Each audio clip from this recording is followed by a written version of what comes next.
Jordan Hayes had worked with children for nearly a decade, but nothing prepared him for the sight that greeted him when he walked into the elegant private clinic for his new assignment. The waiting room was warm and bright, yet in the farthest corner sat a tiny girl, no more than 6, her knees tucked to her chest. She clutched a now stuffed bunny with matted fur, her big brown eyes fixed on the floor. Jordan glanced at the file in his hand. Lily Grant, selective mutism, 2 years of silence. The receptionist leaned toward him, speaking in a hushed tone. "That's the CEO daughter. She hasn't spoken a single word since her mother passed away. Nothing works. Therapy, specialists, even top psychologists. She's locked inside herself." Before Jordan could respond, the glass doors swung open. A tall man in a perfectly tailored suit strode in, his presence filling the room. Everyone straightened, even the receptionist, Alexander Grant, the billionaire tech magnate known for his cold demeanor in the corporate world.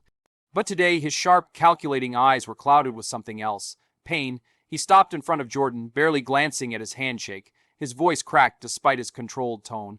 "If you teach her to speak again," he said, his jaw tight, "I'll give you everything you want, money, property, name it." Jordan looked from the desperate father to the silent little girl. In that moment, he saw past the power and wealth. He saw a man begging for the one thing money couldn't buy. His child's voice. "I'm not here for your money," Jordan said softly. "I'm here for her." The first few sessions were met with silence. Jordan tried every standard tool in his therapist's kit. Colorful flashcards, singing familiar nursery rhymes, offering small rewards. But Lily kept her gaze fixed on the floor, speaking only with small shrugs or by turning her head away. He learned quickly that if he pushed too hard, she'd retreat even further. She rarely looked at him, and when she did, her eyes carried an unspoken weight, fear, maybe, or sadness so deep it made his chest ache. One afternoon, while they sat in the therapy room, Jordan noticed her gaze drifting toward the far wall. A large painting of a meadow hung there, wildflowers swaying under a bright blue sky. "You like flowers?" he asked gently. Her tiny hands tightened around the bunny. No answer. He leaned back, letting the silence breathe. He didn't fill it with more questions. Instead, he pulled out paper and crayons, sketching a clumsy flower. "This one's for you," he said, sliding the drawing toward her. Still no words, but her eyes followed his hand. That was enough for him. From then on, he stopped focusing on speech exercises and started focusing on connection. He sat on the floor beside her, doodling, humming soft tunes, and sometimes simply being there without asking anything of her. Day by day, the stiffness in her posture eased. She'd glance at his drawings, sometimes take a crayon and add her own lines, and once, just once, her lips curved in the tiniest smile before vanishing again. It was raining the day Jordan decided to try something new. They sat by the window, the room filled with the gentle patter of raindrops. Lily's bunny sat in her lap, worn and loved. Jordan pointed at it. "What's his name?" he asked. No response, just the familiar tightening of her grip. Instead of pressing, Jordan began to tell a story. "You know, I used to know a bunny who lost his voice after a big storm. He wanted to talk again, but he was scared that if he did, the people he loved most would be gone." For the first time, Lily looked directly at him. Jordan continued, keeping his voice soft. "So, the bunny stayed quiet, even when he wanted to say things, until one day, someone told him it was okay to be scared. But it was also okay to be brave, and little by little, the bunny started to talk again." Lily blinked rapidly, her small fingers stroking the bunny's ears. She didn't speak, but the next day she handed him a folded piece of paper. Inside was a crayon drawing, a bunny wearing a tiny flower crown, and underneath it in shaky letters, the bunny's name is Hope. Jordan held the paper like it was a treasure. It wasn't speech yet, but it was communication, and more importantly, it was trust. Over the following weeks, Lily began to engage more. She would nod or shake her head when Jordan spoke, sometimes drawing things to answer his questions. The wall was cracking, piece by piece. One sunny morning, Jordan decided to take their session into the clinic's therapy garden. He set up paints, a picnic blanket, and let Lily wander freely. She picked a few flowers, placing them gently beside her bunny. Then it happened. From the corner of his eye, Jordan noticed movement. A real rabbit hopped across the grass, pausing only a few feet away.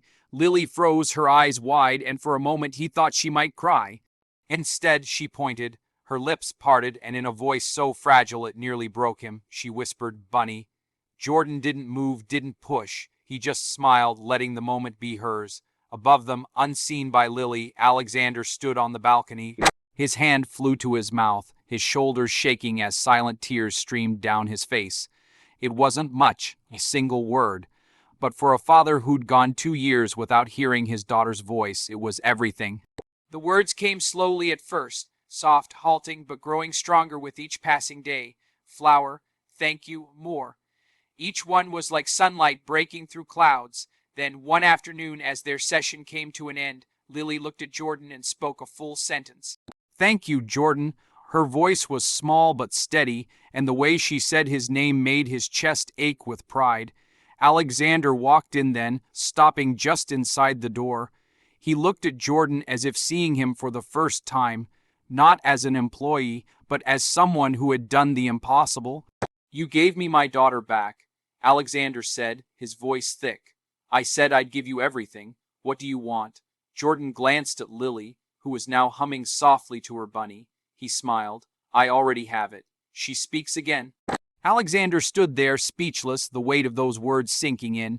For a man who had built empires, acquired companies, and amassed fortunes, this was the first time he felt truly powerless and truly grateful. He crossed the room, crouched beside his daughter, and she threw her tiny arms around his neck. For the first time in 2 years, she laughed, a sound so pure and bright it filled every corner of the room. And in that moment, Alexander realized that the greatest wealth he could ever possess wasn't in his bank accounts or skyscrapers. It was in the voice and laughter of his little girl. Jordan quietly packed up his things, leaving father and daughter in their embrace.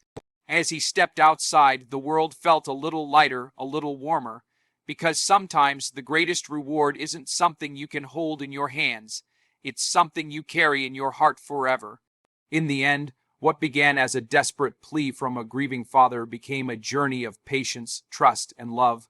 Jordan didn't just help Lily find her voice, he helped her find the courage to heal. And in doing so, he showed Alexander Grant that no amount of wealth could ever equal the sound of his daughter's laughter. It was a reminder that the most precious treasures in life aren't bought or sold, but earned through compassion and human connection. Sometimes the greatest gift you can give isn't everything you own. It's simply the part of yourself that chooses to care.